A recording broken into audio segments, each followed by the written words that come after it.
What's good, y'all? Welcome to the John Katz Show, episode number 49. Thank you guys so much for tuning in. Hope everybody had a beautiful week. Back from a little bit of a break. Again, this break is a little different. There was actually some stuff that I specifically wanted to process before I came back on, and I'm going to get into that in a minute. But unlike some other hiatuses I've taken, this one felt a little more purposeful. Sometimes I speak on stuff too quickly without processing it. So I wanted to make sure that I wasn't jumping the gun on some stuff and really kind of be, and again, I'm going to get into all that actually in this episode, but kind of be more directed and maybe purpose-filled in some ways. I just got back a few days ago from my little sister's wedding up in New York. So that was a lot of fun. I don't do a ton of functions like that. I should do more.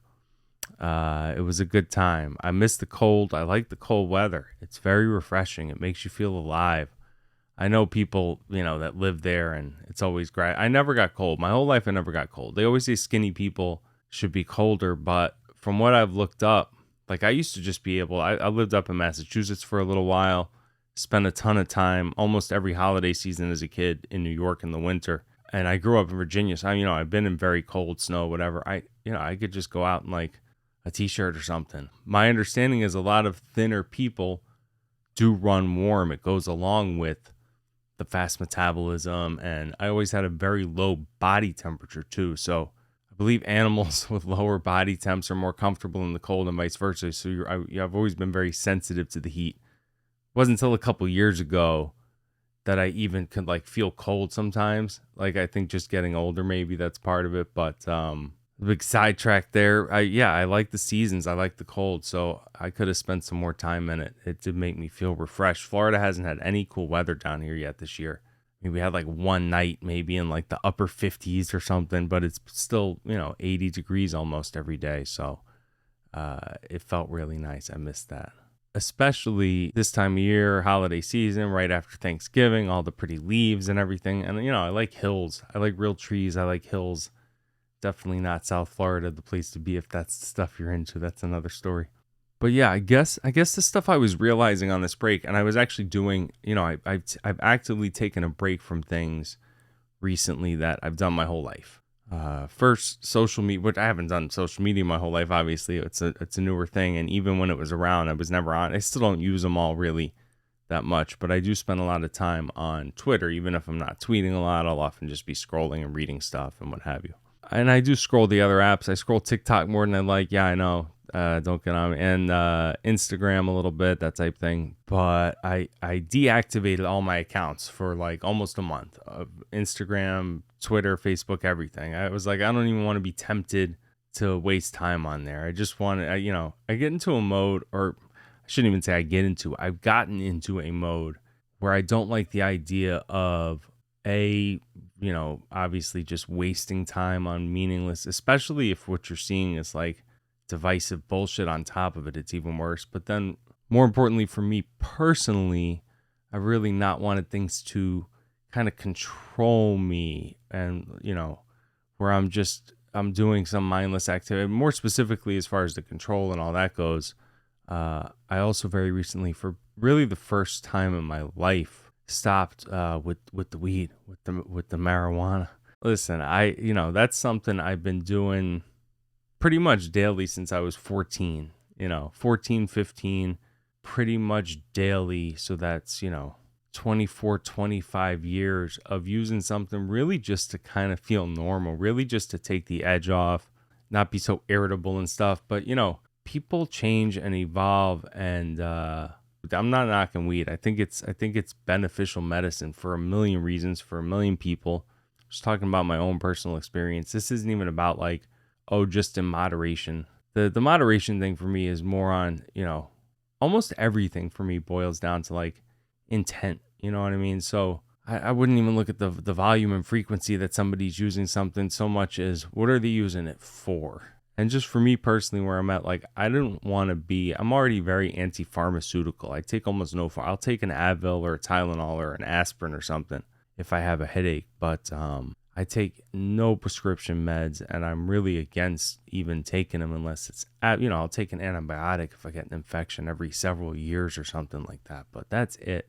And I'm not knocking people who need that stuff. Obviously, people need a myriad of things. I'm just saying, unless I absolutely necessarily needed it, I'm very against all that chemical stuff. But I always viewed the weed as more of a natural thing and more of non-toxic, which it is. Obviously, it's 10 times better than some, opiate or benzo that you're getting hooked on from your doctor and you're on for life. But yeah, I hadn't even, for the last decades, I haven't even been using it to quote unquote get high. It's been something for me to just get to a baseline and feel normal. And I think when I first started and it was social for all my friends, like we would go out ninth, 10th grade and everybody was about smoking weed socially. I was always about like getting a stash so I could be home and use it at night and use it in the morning. Because when I first started that, whatever weird stuff I had going on in my head, it quieted it so much in a way nothing had before. So it quieted my brain and it took this edge off for me. And I was like, oh, I'm very in sync with this plant. Like this is something. And so I just never stopped. And as the years went on and the product gets stronger and better and I had more means or whatever, it become more frequent, more volume, more potency, all day, every day. Dabs and edibles and flower. And so, yeah, that went on for 20 some odd years. So, I maybe stopped for a few days here and there for a week, maybe a week, like a couple times, couple weeks, maybe once when I was, I think around 19 or 20. So talking a good 20 plus years of daily and really, 25. But in any case, so right around just 7 weeks ago past, I just like, that's it. I'm done. And I'd actually had tried to stop before and I'd, stop for like a day or something. I'm like, whatever.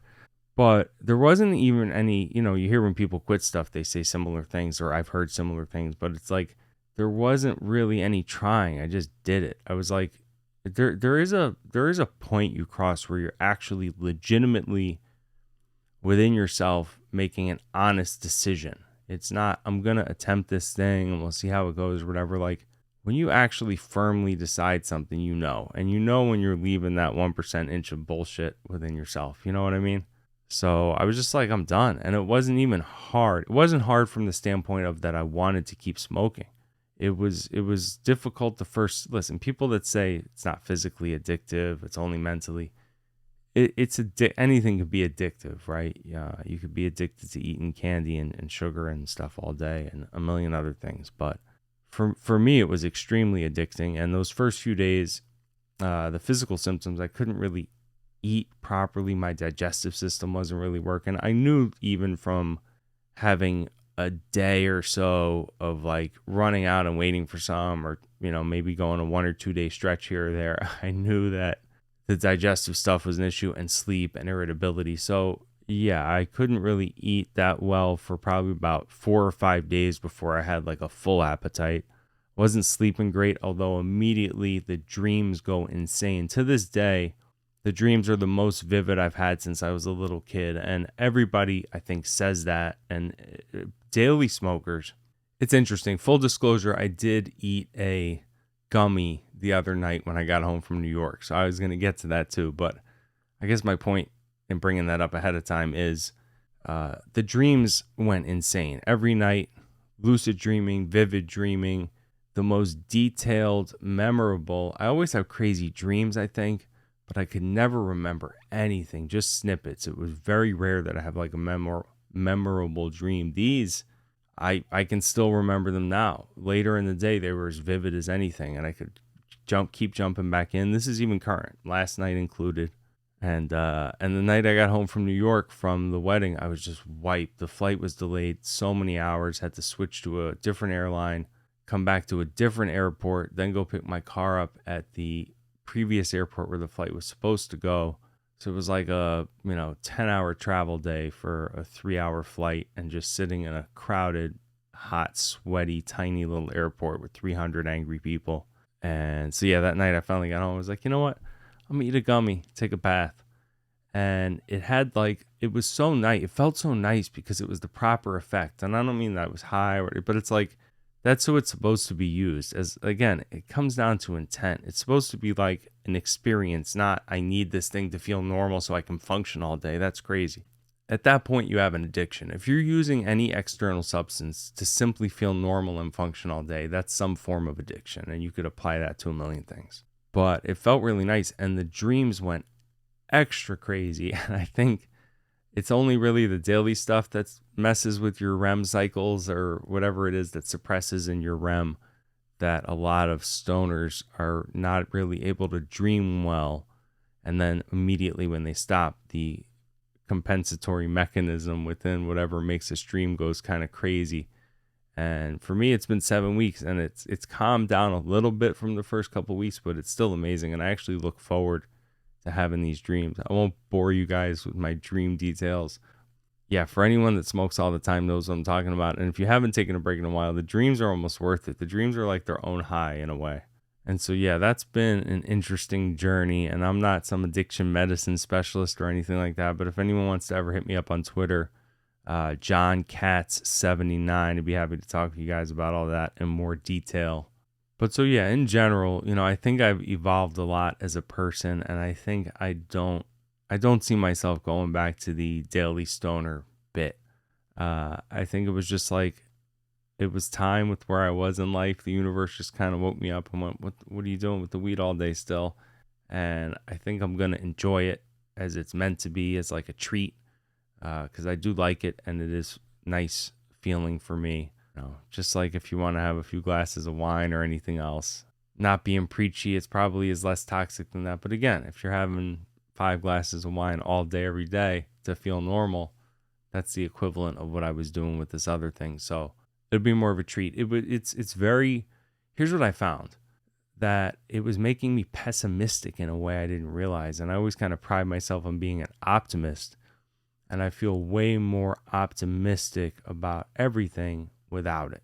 And the irritability thing is kind of short-lived. And I do kind of have pockets of being extra irritable since, but in general, it was only like a first couple weeks I was probably extra irritable, and that was kind of always why I used it, because I was like, oh, if I don't have it, I'm gonna just be like, really really easily annoyed or antisocial and all that stuff. So, but I was never kind of willing to get over that hump. So to get over that hump took a couple weeks, and I do just feel clearer, and I really wanted to get like a baseline of my true self. And I know it takes like a month to get out of your system, so I'd gone like 6 weeks and a few days before eating that gummy, and now it's been 7+ weeks overall. So if you'd have told me that even a few months earlier, I'd be like, no, it'll be really hard. It wasn't. It was just like, and I didn't even like throw the weed out and get dramatic about it. That's what was funny. I left the gummies in the counter kitchen cabinet, and I shouldn't tell people where my stuff is. And yeah, there was stuff to smoke or whatever, but like, I didn't even think about, it'd be like 2 minutes where I'd be like, oh, I kind of really want it. And then it would pass. And I know people probably thinking like, oh, dude, you're talking about weed like it's, fucking heroin or something. I'm not saying that. I'm, for me personally, and I do know plenty of kids that are hooked on it in that way. So you can't OD on it, and it's not going to make you sick and, destroy your body the way those other drugs will. But you could certainly be just as reliant on it as you are pretty much anything else. Even if the withdrawal symptoms are a little different or what have you. Again, you can become addicted or reliant or have compulsive behavior with anything.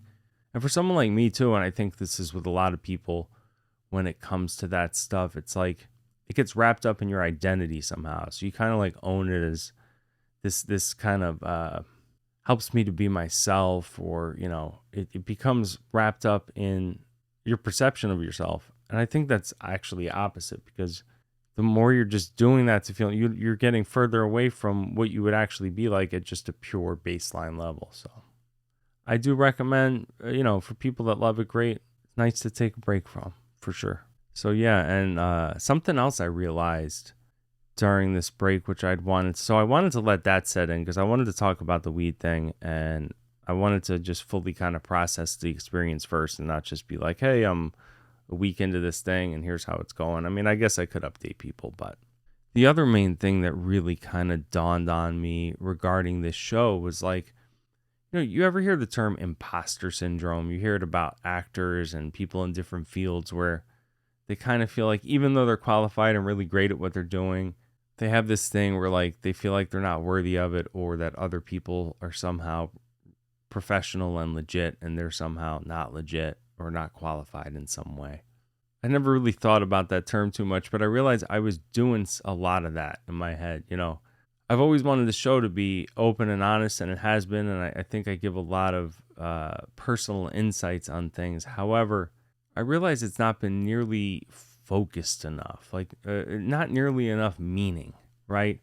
That it's been it's been a passion for me, but it hasn't had enough meaning, and it also, I haven't given it enough energy and discipline from both a like a quantity and consistency standpoint, putting out episodes at certain times and enough episodes, and then also from a content standpoint, I feel, because I go, here's the interesting topics that I feel like ranting about, and I have gotten into a lot of human behavior. So listen, a lot of the content I'm very proud of. It's not that at all. It's more that I think in my own mind, I just kind of been holding back in a way with, like, for example, I here's something I've learned. Probably it's the number one lesson that keeps coming at me in my life, and I hear it from multiple people, is that I put myself down a lot, even jokey ways, usually the self-deprecating stuff or whatever. No more of that shit. And I haven't been doing it. And if I catch myself doing it, I stop, because, words really are important. And it's funny when you open yourself up to like a certain message, it kind of keeps repeating. There's so much synchronicity going on lately. I won't get into that again. It's from another episode, but noticing a lot of that. If you start thinking about a certain theme, it's going to keep kind of arising into your life in different ways. It's just, if you're open to it, it's like a lifted level of consciousness happening. So, along those lines of not insulting yourself, and, it's good to say certain things about your behavior, right? It's good to own up to things and to self-analyze things. And listen, I'm not saying don't be honest and open. You should absolutely be self-analytical and honest about things in an unashamed and objective way. But the self-critical stuff, even in a jokey way, like I really learned not to put myself down ever. And then along those same lines, what I was going to say, the reason I brought this up is the opposite of it is it's okay to be proud of talents that you have and not have this feeling, well, I didn't earn this thing or what have you. We've all been given this life and consciousness for a reason. It's a gift, it's a blessing. And then within that, we all have special skill sets. And I think people, and for me personally, there was like this fear and this feeling of, just because I don't have like a PhD in, human behavioral studies or whatever, I can still own the fact that I have a natural gift at just understanding. I feel like my ability to understand and read people and read human behavior and all that is and to be able to articulate ideas as I fumble around with my fucking word, but to be able to take these thoughts, analyze them, and then share them with you guys. And then that ties in so much with the purpose and what I was saying about the show, which is, it's been obviously this cathartic thing for me, and it's like this self-ranting and shared therapy session or whatever you want to call it. But if I'm not really doing it with a specific purpose, and I do always say, if it helps anybody, that's amazing. But like, I think the intent bleeds through. And I'm curious to see how this all manifests with the show in the future. It might not be evident right away, but I'm curious to see, because for me internally, it's now coming from a different place. So I think it's going to end up going to a different place. And it's funny because even when I was talking there, like before, if you watch the pod, you'll see me use the phrase a lot where I'd say, I've been so bad at that, or I'm really bad at that. That's something I won't say anymore. It sounds silly. Like you go, oh, I was really bad at doing that. What's the point? Where are you putting yourself down? You're not bad at anything. You were doing your best with whatever level of consciousness you're operating in at the time. Beating ourselves up about shit accomplishes nothing.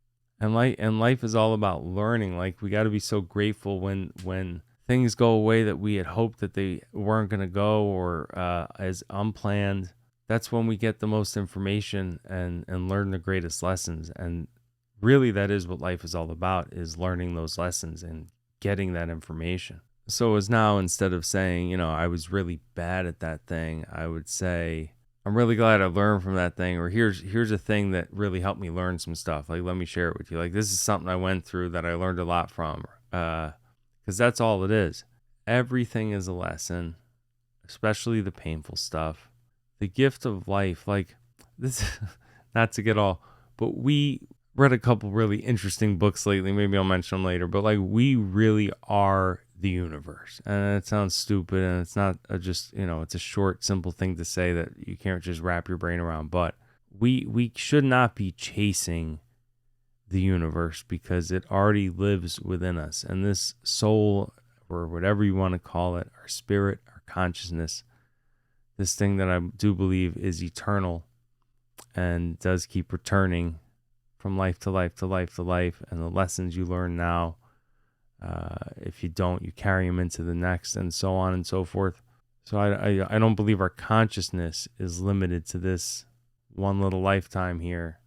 Time really is a man-made construct that we apply here on this earth. And we say, well, this is how many times this ball goes around this other big ball of fire, and this is how many times it spins. And we created this thing called time, where we think we were born and then we die, and our consciousness and soul play almost, for religious people, yes, but even from just like a really spiritual standpoint, and not all religions obviously believe in what I'm talking about with the reincarnation and that type of stuff, but it definitely coincides with what I've always felt, and it makes way more sense than thinking we've each been granted this unique consciousness, and then because this thing expires that we're in, we just go, oh, that's it, and it's dark forever. It makes no sense. The fuck are we even doing here in the first place? The fact that we're here in the first place, to me, is already all the proof you need against that other scenario that a lot of people have in their minds. And so time is really measured more in the experiences and in the lessons and in the information. It's not really measured linearly the way we think of it and within the construct that we've created. And I'm no physicist, but if you talk to those guys, they'll tell you much of the same thing in much more scientific terms. And we really do know virtually nothing of the universe that we're in. This 90-something billion light year across, possibly infinite, possibly multi-dimensional space that we're in, we know nothing. We go, oh, there's maybe this UFO. Like, we're nowhere near even being able to travel to the closest star, much less one that's millions, billions of light years. And my point in bringing up the vastness of the universe, which I often do, is that we're all part of this strange and inexplicable thing, and we've been given this thing called consciousness. And the show is really taken either subconsciously or maybe consciously. Prior to taking this break, I'd done like 4 interviews in a row.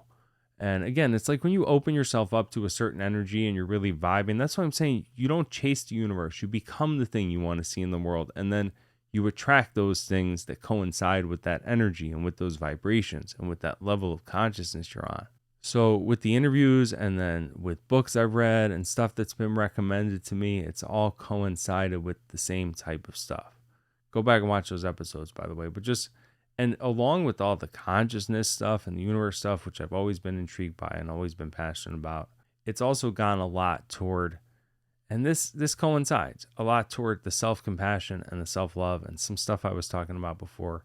The biggest lesson I've learned along the lines I mentioned, not insulting myself, and that's just one aspect of it, is you being actually kind and compassionate with yourself. People think they have to give to others to feel good about themselves. You can give way more to others when you're good to yourself first. And I don't mean being a glutton for unhealthy things. That would actually be being cruel to yourself. So people sometimes take it that way semantically, and they shouldn't.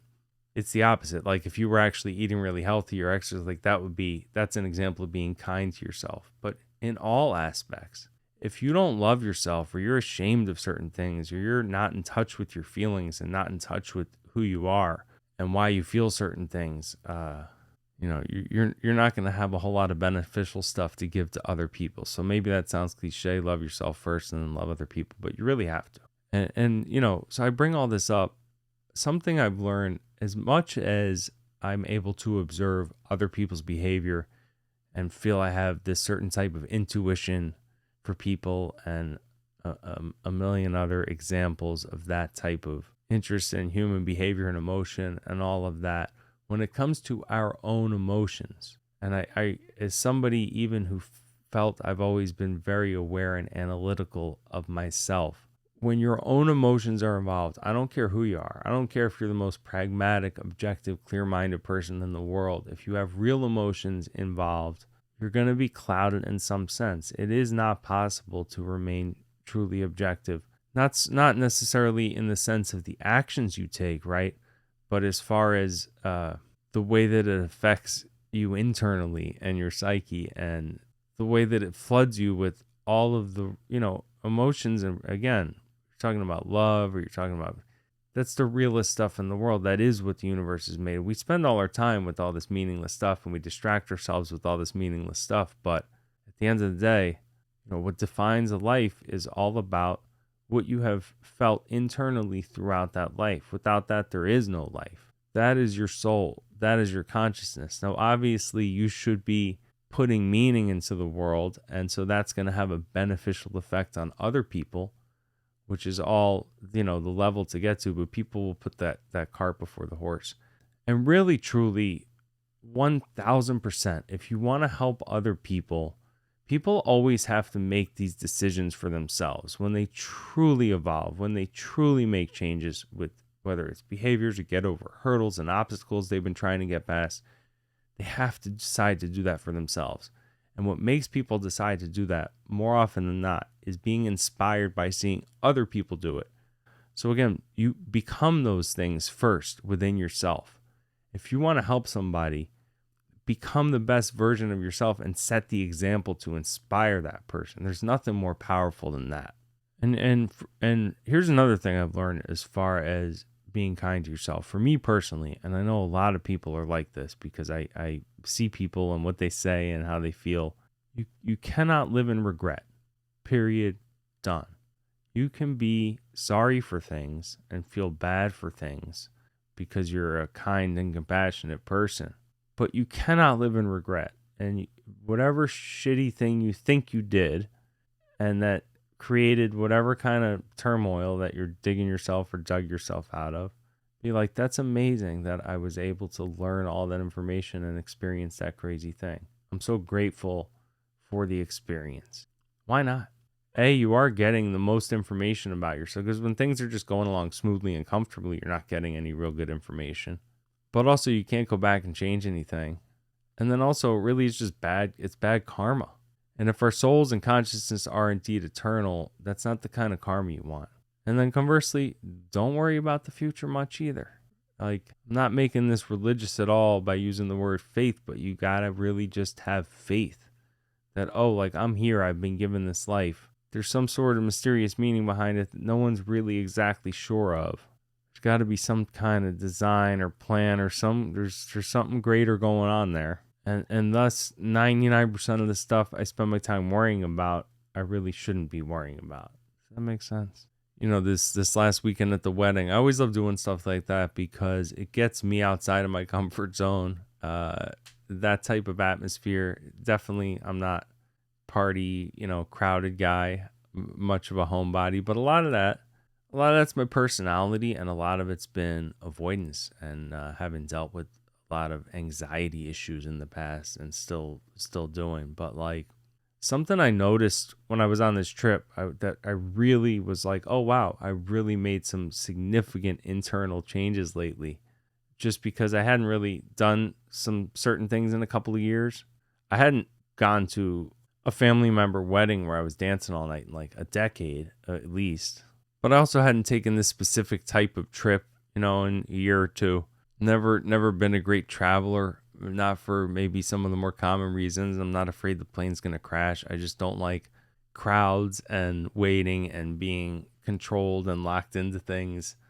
The planes bother me just from a constriction standpoint. It's you probably more like a claustrophobia type thing. But that said, it wasn't bothering me at all, flying up or flying back. And both times there were severe delays and a ton of hassle, which I had already mentioned, and it still wasn't really bothering me. That's when I was like, oh shit, this would have really drove me crazy before. I don't know. Maybe I attribute that some of that to the weed too. That's what I mean. So like for me personally, I think it was having diminishing returns for sure for a long time there, and it was contributing to some of that stuff. I think that's for sure the case. But then also, just my general outlook is so much different. I was just saying to someone recently, like, once you learn something, really learn it, you can't unlearn it. I don't think that's possible. So that's kind of how I feel with a lot of this stuff. It's like now that I have this knowledge or understanding about myself, it's you can't unring that bell. So that's a nice feeling, and it just really cements that faith stuff even harder. But so that wasn't bothering me. Attending the wedding and the dance and everything was great. I had a blast. None of that stuff. I was offering to drive people around. I was driving people all over the place. I was having a million nice conversations with people. A lot of people I hadn't seen in so many years, which was really nice. And all of it was great. The social aspect felt comfortable to me in a way I never had before. That was great. So I want to share stuff with you because I feel like a lot of people have similar anxieties and weird social hangups and stuff.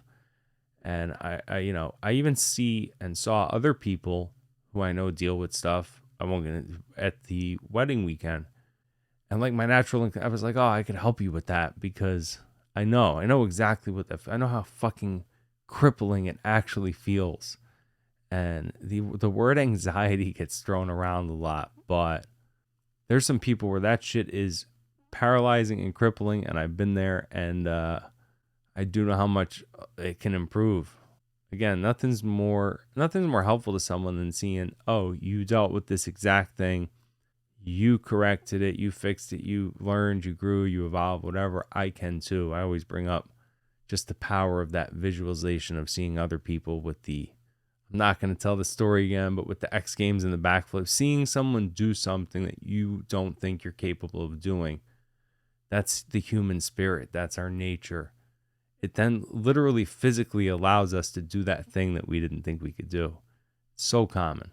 And people spend so much time being bitter at others instead of just looking and going, wow, I can be inspired by them. Or I could even be inspired by this one aspect of their life. Like, how did they do that? Because that's what I want to do. But yeah, I mean, there was a time many years ago, like I wouldn't let anyone ride in my car. And like when there was a period, everything made me uncomfortable. You can get into these strange head places, and it's like it's very specific stuff that's different for different people.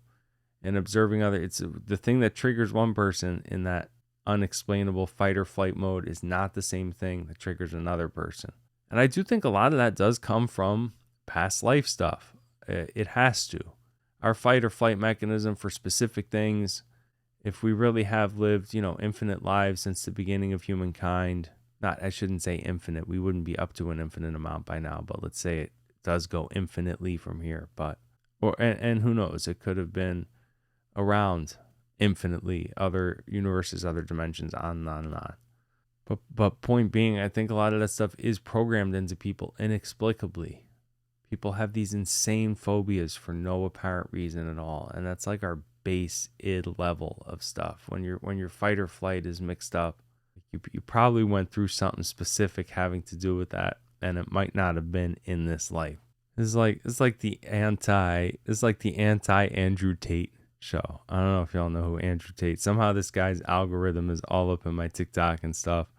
The former kickboxer, former webcam porn guy, millionaire dude who does like the motivational videos and stuff. I happen to agree with a lot of his commentary on society, but I don't want to knock the guy. The messaging, to me, as someone who reads humans, he comes off, these people, if you have to call yourself an alpha and King G and all this stuff, like I get why especially in today's climate, it's appealing. It's especially like to these young impressionable guys, because there is so much unwarranted and has been backlash against masculinity and people saying toxic masculinity. So all these dudes are like, fuck you, man, like fuck your feelings, and that's not masculine either. Like it's so counterproductive. Listen, again, I was just saying, don't be bitter. I think he's probably very pleased with his life in many ways. He's obviously doing stuff he's passionate about. He's a kickboxer. He's using his voice and talking, and he's obviously good at that and has, people find him charismatic, and God bless him. Everybody could pursue their passion that way. That's what I'm trying to do. So great. But if I'm just going to give my personal opinion on stuff, because I do think, he's not the only one. There's a million Andrew Tates out there, and they're all given the same messaging. So here's the thing with all that. When it comes to emotions, is all of our emotions come from the same place. You can't pick and choose what to stifle. We shouldn't be stifling what real masculinity is, right? And we shouldn't be stifling our other emotions either. You can't just pick and choose and say, I'm going to shut this part off and leave this part on. That's not how it works. The part of us as men that wants to watch sports and watch combat sports and fucking jump off of shit and wrestle with your friends and stare at boobies and talk about butts and boobies, that all comes from the same place that makes us sensitive and loving and caring and compassionate and wanting to write a poem or something. You know what I mean? Like it's weak to not be in touch with your own feeling. Like otherwise, what the fuck are you doing here? Like, what are you doing on this earth? You can't take the Bugatti with you. I'm not knocking having nice, cool stuff. Fine. But like, what are you doing? I saw Andrew Tate on an interview. They were asking him if he's ever been in love, and he finally answered and said, yeah, he'd guess about 10 times in his life. Like, who's in love 10 times? Like, in love 10 times at his age? Like, is he talking about real love, or he probably never had? I don't know. Listen, I don't know anything about the dude. Forget Andrew Tate. I shouldn't be knocking him. I'm talking about the messaging that comes from that whole community, this alpha stuff. Like, yeah, be alpha and what it really kind of means. It doesn't mean aggressive. It doesn't mean unfeeling. And if you think about anything, right, what's harder? What requires strength and what makes you weak? If you go, I'm going to bury all my feelings deep down and I'm just going to be like, fuck your feelings, fuck what, it's like, that's easier, right? It's a lot harder to actually sit there and allow yourself to feel things and to gather that information I was talking about before and to learn from it and to correct things. And like, that takes a lot of fucking strength. That's the strong thing to do. The weak thing is to sit. People think that feeling your feelings, I don't mean wallow in your feelings. That's what I was saying before. Don't live in regret. Don't wallow. People actually mistake that for, I'm feeling my feelings, because they're sitting there laying in bed, depressed or crying or popping, but whatever. They go, I'm feeling this, but they're not. They're actually, if that's their reaction, they're also protecting themselves from feeling it. And then because they are rejecting themselves, because they're abandoning their inner selves, their inner childs, they're abandoning all that shit. That's why they're having such an adverse reaction. If they were actually allowing themselves to feel it, they'd be able to process it. It would go through them. They would recognize all the, but as men, we do get fucked both ways, because it's like, don't be too sensitive and emotional, but also don't be toxically masculine. It's again, it has the opposite effect. If you want more chivalrous men, encourage them to gawk at boobs and stuff in an objective way. Don't try to suppress people's emotions. Don't try to suppress the most natural biological thing. If you try to suppress that stuff, you're always going to get a counterproductive result. You're never going to achieve what you were setting. Even look at, like, I won't give this example. It's too touchy of a topic for people. I'm not getting into that. I was going to say, if you want, I know this sounds horrible to people, but if you wanted to reduce, people keep wanting to talk about the trafficking of women in this country, whether it's through the porn industry and prostitution and all that type stuff. If you were to make prostitution legal, you wouldn't have violent criminals trafficking and pimping women throughout the country. And that's just a fact. And I don't know how many people would then actually become prostitutes. But you can look in other countries where it's the case, or even within counties or states in this country where it's legal, and the prostitutes aren't being trafficked in those places for the most part. Some are, especially in the surrounding areas they are. But within those exact places, they're really not, because there'd be no reason to, because it's legal. And then you don't have the violent criminals coming in. And then you don't have other women going, yeah, I was going to be a hooker, but it was illegal. But now that it's legal, I'm going to be a hooker. You might get a few of those. But my point being, often when you try to bury something And that was a weird analogy for what I was talking about, but you get the opposite effect. You make beer illegal till you're 21, all the high school kids are going to be chugging beer. You make beer fully legal at no age or a very young age. In those countries, kids don't get hammered like that off beer because it's like beer's just always been around. It's not this banned thing that we're keeping taboo from you and you can't do. And obviously, no men should be threatening or harassing or any of that type of stuff. But to try to like regulate or monitor our manlyhood or masculinity or what we feel on the inside, like that's why people have had this other opposite, equally as damaging reaction where they're just overcompensating the shit out of it now, and then they're ignoring all the other parts of their emotions. And again, that doesn't make you masculine, that makes you weak. Just because you're, got your chest out ready to punch somebody in the face at the bar when they side look at, like, it's weak. All of it's the whole outlook of a lot of that stuff is quick, easy, weak stuff that doesn't require any real strength on any kind of deep level. Seems to be a lot of bad messaging, and I get why it's, again, the reason it's so enticing is because the other side of this country went so crazy in the other direction. And if it wasn't for all that, the woke stuff and all the gender stuff and everything else, the polar opposite of that with the aggro shit wouldn't be so appealing. Like, let everybody just be themselves. Everyone's trying to engineer it all from both sides. It's a very strange dichotomy going on with that right now. Like I said, we really are here to uplift each other. The positivity over the negativity. And social media lately too, Twitter specifically, I must have muted thousands of accounts. I really enjoyed when I took 3 or 4 weeks off. The discourse and the divisiveness, I don't know if that's kind of the point. If I was Elon, because to be honest, I think it's kind of becoming the downfall. If I was Elon, I would figure out a way to make it a more positive, less angry experience somehow. I would just guesstimate, and maybe it's the algos I'm locked into, but it doesn't seem that way. And I don't even just mean with political stuff, although a ton of it is the political stuff, which is 80% of the people on there at least just seem angry and they're just arguing with each other. And maybe it is more of like a debate platform, but it's not being done in what feels like a healthy way. You can't live in that space too long. It's another good example of what I was talking about with intent. People spending so much time on social or whatever, like, it's not about frequency so much as what are you living in that space? It's like, are you using that for meaning in your life? Something I've really, really gotten into with my own psyche, I found this helpful for me. I keep looking at things like, is this a meaningful thing? Will I remember this later in life?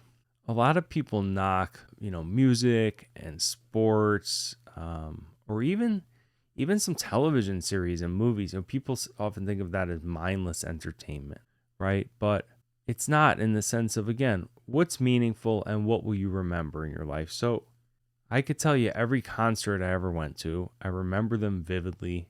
Some of the people, Dave Matthews, I've seen so many times. Those at the same venue, those shows do blend together. But I could tell you all the shows. I could tell you pretty much all the sporting events. I'll remember going to those Giants-Redskins game with my dad when I was a little kid. Specific things about the game, exactly where we were sitting, and the people that were always sitting near us was the same. Like, I remember the plays and the games themselves, and I'll remember those for life. I don't think it's all mindless. It's with those, in cases of music and sports and stuff, I think you're actually experiencing something that's emotionally meaningful.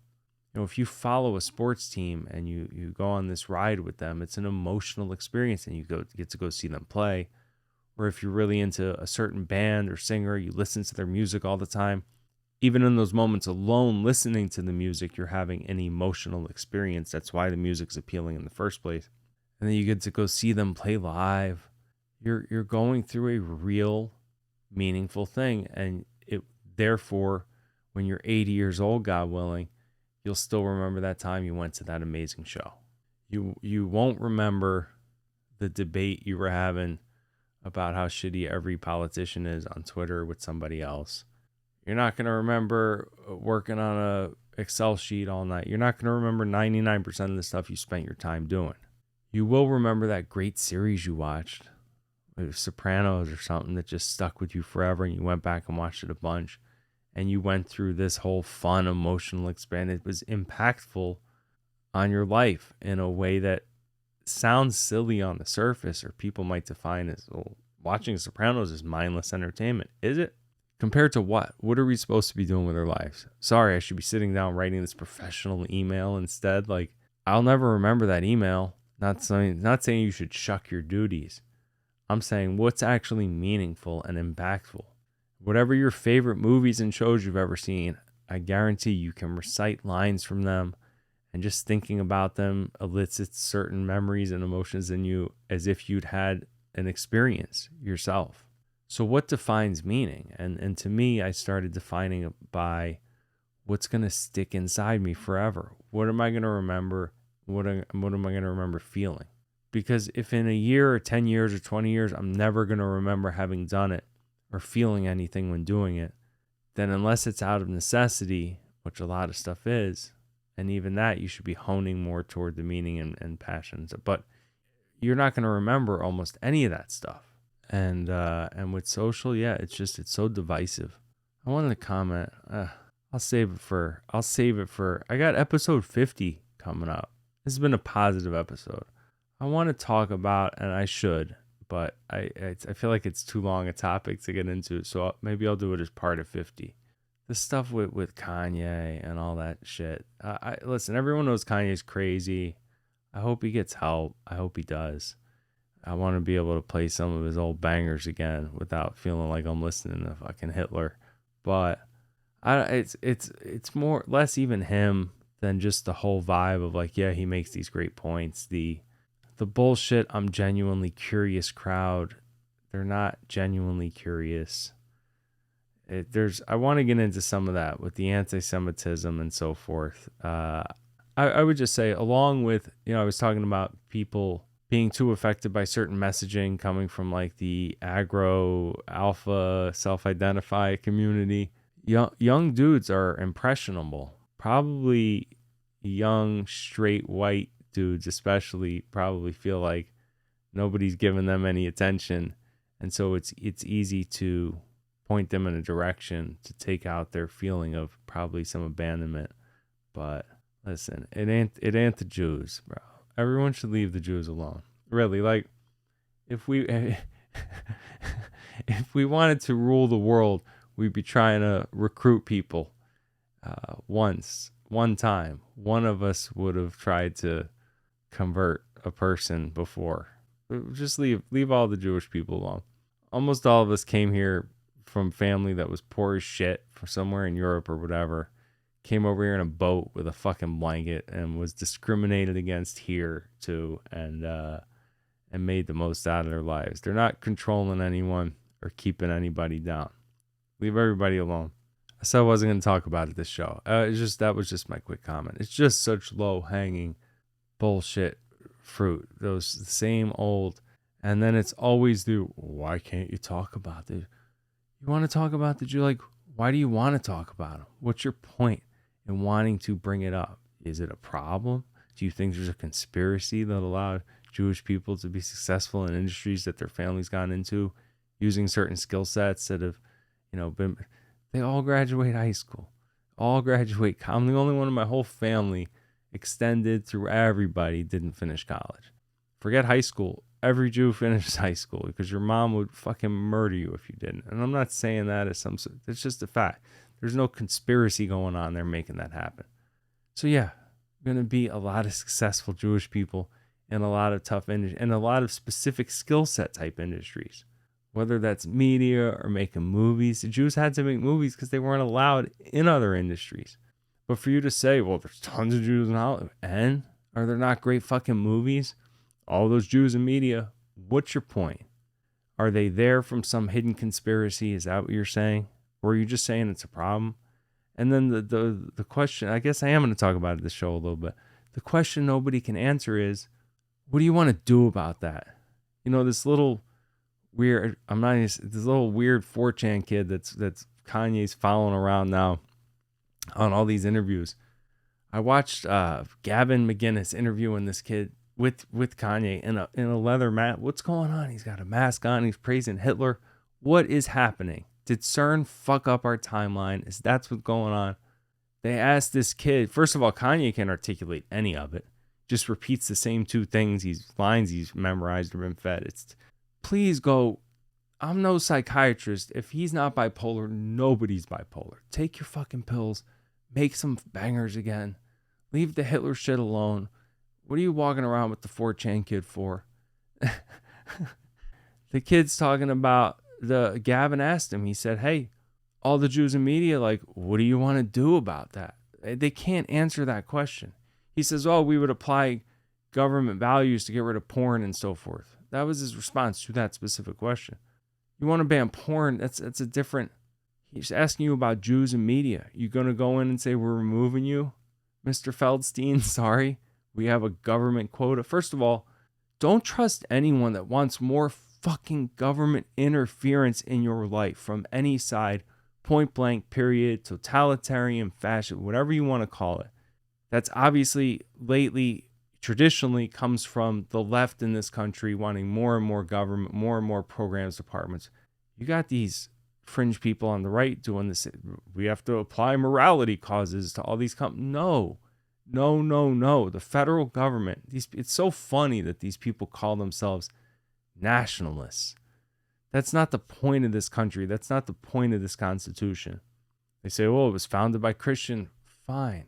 But you're not supposed to interfere in every aspect of everybody's life. That's the antithesis of what this country was created on. And more so, it's inconsistent, and it'll always be left up to interpretation of the left saying, well, we think this is the right belief and we think this is. No. Federal government has like 3 or 4 functions, and everything else they should be out of our lives about. We don't need central Big Daddy DC getting into all these areas, especially not when it comes to applying morality.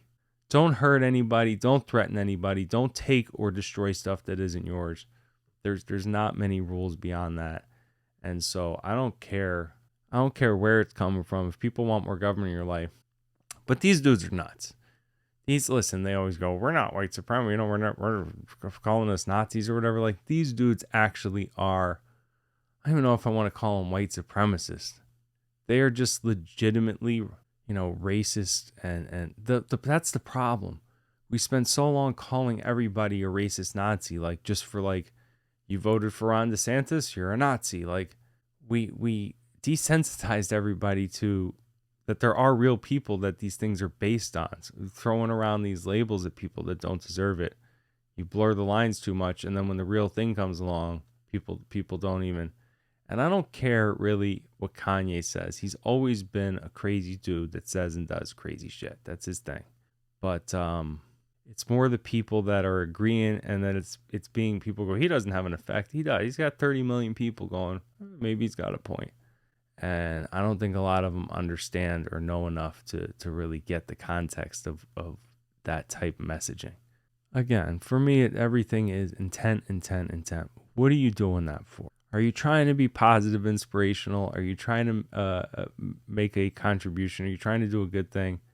Or are you trying to be negative and divisive and combative and hateful? Like, what is your intention behind what you're doing? And some of that should be just clear as day to way more people. So yeah, be loving to yourself, be loving, and reach out to people with love. If people can't receive or understand the love and compassion that you're giving out, that's not on you either, right?